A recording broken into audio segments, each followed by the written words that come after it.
আপনি বলেন।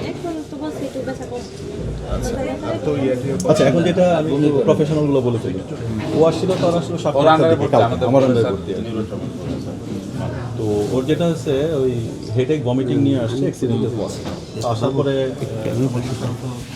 সমাবেশন যেগুলো বমি করে অজ্ঞান হয়ে যাওয়ার সম্পর্কে একটু কনসার্ন থাকে বেশি। সিটি স্ক্যান করার পরে দেখা গেল যে সামনে কিছুটা স্টিচ দেওয়া আর পেছন দিকের হচ্ছে ফ্র্যাকচার হয়ে কিছুটা রক্ত জমা আছে। তো রক্ত যেটা জমা আছে সেটা নেগলিজেন্স, খুব ছোট ছোট অল্প আর কি। আর আরেকটা যে বিষয়টা পেশেন্ট স্টেবল বা স্থিতিশীল আছে কিনা এটা আমরা বুঝিয়েছি এটা জ্ঞানের মাত্রা জিসিএস। তো নর্মালি হচ্ছে 15, 3 হচ্ছে সর্বনিম্ন, ওর 15-তে 15ই আছে। এবং আজকে সকাল থেকে আল্লাহর রহমতে কোনো বমি টমি হয় না। বাট তারপরেও হচ্ছে একটু আমরা সাবধানতা থাকে, অবজারভেশন রাখা দরকার, এই জন্য রেখে দিচ্ছি। আর সাথে আরেকটা যে মেয়েটা ছিল ও মোটামুটি স্টেবল আছে, ও সিটি স্ক্যান ভালো, ওকে বাসায় নিয়ে যেহেতু স্টেবল আছে হয়তো হসপিটালে। কিন্তু ওই মেয়েটা বলতেছে স্যার আমি এখানে থাকলে মারা যাবো, একটু বাসায় পাঠাই। হসপিটালে তো একটা ফোবিয়া থাকে বা আনকমফোর্টেবল এনভায়রনমেন্ট। খাওয়া দাওয়া হচ্ছে যে আমরা এখন দেই নাই, 24 আওয়ার্স একটু পার হোক, তারপরে আরেকটা রিপিট সিটি আর এখন ফুটবলাররা আসবেন ফুটবলারকে দেখার জন্য, এখন দেখে আরেকটা প্রশ্ন করে আমরা রাত্রে ঢাকার ডিসি আসছিলেন আর এসে দেখে গেছে না। এটা তো আমাদের যেহেতু প্রাইম মিনিস্টারের কনসার্ট, আমি আজকে দিনটা রাখবো। একটা বিষয় হয় কি মাথায় আঘাত দিলে তো বাচ্চাদের ক্ষেত্রে আবার কিন্তু এই ভালো তো আপডাউন করতে একটু অবজারভেশন হলে শেষে আবার আরেক বিপদ হয়ে যাবে। টেনশন নিও না, তুমি খেলতে পারবা সব আবার আগের মতো খেলবা। তুমি বুঝতে পারছো? তুমি কি মিডফিল্ডে খেলো? মুখে বলো, জিব্বাটা দেখো, স্যারকে জিব্বাটা দেখো একটু। না ওটা আপনার জানার জন্য এখন জিব্বাটা দেখো। জানে কে আসছে? এই কে আসছে? কে বলো তো বাবা কে আসছে জানো?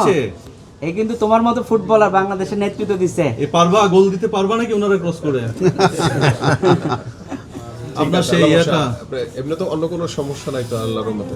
না মানে আমরা এটা পুরোপুরি দেখভাল করব, এটা নিয়ে কোনো টেনশনের কোনো কারণ নেই, ঠিক আছে? এখানে সবাই ডাক্তাররা আছেন, আমাদের সবাই পূর্ব পরিচিত পরিচালক জন্য হ্যাঁ, সবাই টেক কেয়ার করছেন।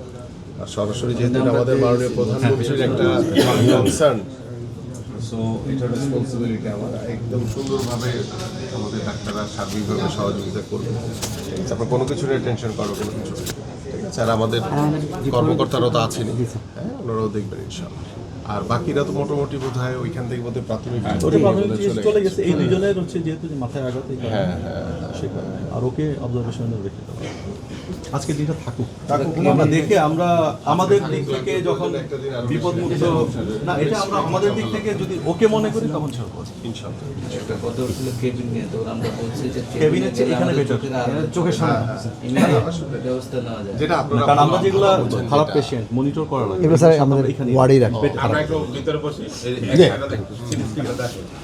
আপনারা চলে যান ভাই, একটু অন্যরা চলে যান, একটু চলে যান।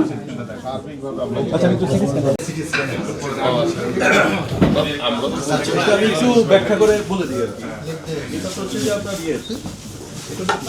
মাথাটা বোঝা যাচ্ছে এখানে, এগুলো হচ্ছে যে নাক, এটা হচ্ছে পেছন দিক, এটা সামনে হচ্ছে, এটা হচ্ছে ব্রেইন। এটা হচ্ছে বোনসটা, বোনসটা সাদাটা হচ্ছে বোনস, এবং এই যে চোখগুলোও দেখা যাচ্ছে, সমস্ত কিছু দেখা যাচ্ছে। এখন মানুষের বোঝাতে এই পাঁচাঙ্গুল তুমি শুধু হেমারেজটা বোঝাও। তো পেছনে ডানে বামে সব দিকে ইকুয়াল থাকবে, মানে এখানে যা থাকবে এখানেও থাকবে। এখানে যেটা হচ্ছে যে বলছিল যে পেছনে আঘাত, এইখানে খেয়াল করে রাখেন, এখানে একটা লাল শ্যাডো দেখা যাচ্ছে, যেটা কিন্তু এই পাশে নাই। This is blood. এই ব্লাডটা কালো সাধারণত যেটা জমাট বাঁধছে, জমাট যতক্ষণ না বাঁধবে ততক্ষণ পর্যন্ত আমরা একটা বিষয় কনসার্ন থাকি, একটি ব্লিডিং হবে সেই জন্য একটা অবজারভেশন রাখি। তো আমরা আজকে আবার একটা সিটি স্ক্যান করে দেখবো যে হ্যামোরেজের পরিমাণ কত। ওটা দেখে তার জন্য বেস্ট পসিবল যেটা সার্জারি লাগতেছে না, সার্জারি অপারেশন লাগতেছে, অপারেশন লাগতেছে। নিউরোটমায় ভর্তি হওয়া মানে নিউরো সার্জারিতে ভর্তি হওয়া মানে অপারেশন লাগবে। এবং ফ্র্যাকচার হয়ে যাওয়াতে যেটা হচ্ছে, এটা মূলত আপনার ব্রেইনের বাইরের, ব্রেইনের পর্দা থাকে আমাদের, হাড্ডির নিচে ব্রেইনের বাইরে এক্সট্রা আমাদের ফ্র্যাকচার হওয়াতে যেটা হচ্ছে কিছু প্রেশার গ্রেডিয়েন্ট, রক্ত এমনি বাইরে আসছে। কিছু ব্লাডের প্রেশারটা ব্রেইনের প্রেশারটা কমে গেছে, যেটা আমরা কনসার্ন থেকে যেটা বসে দেখুন।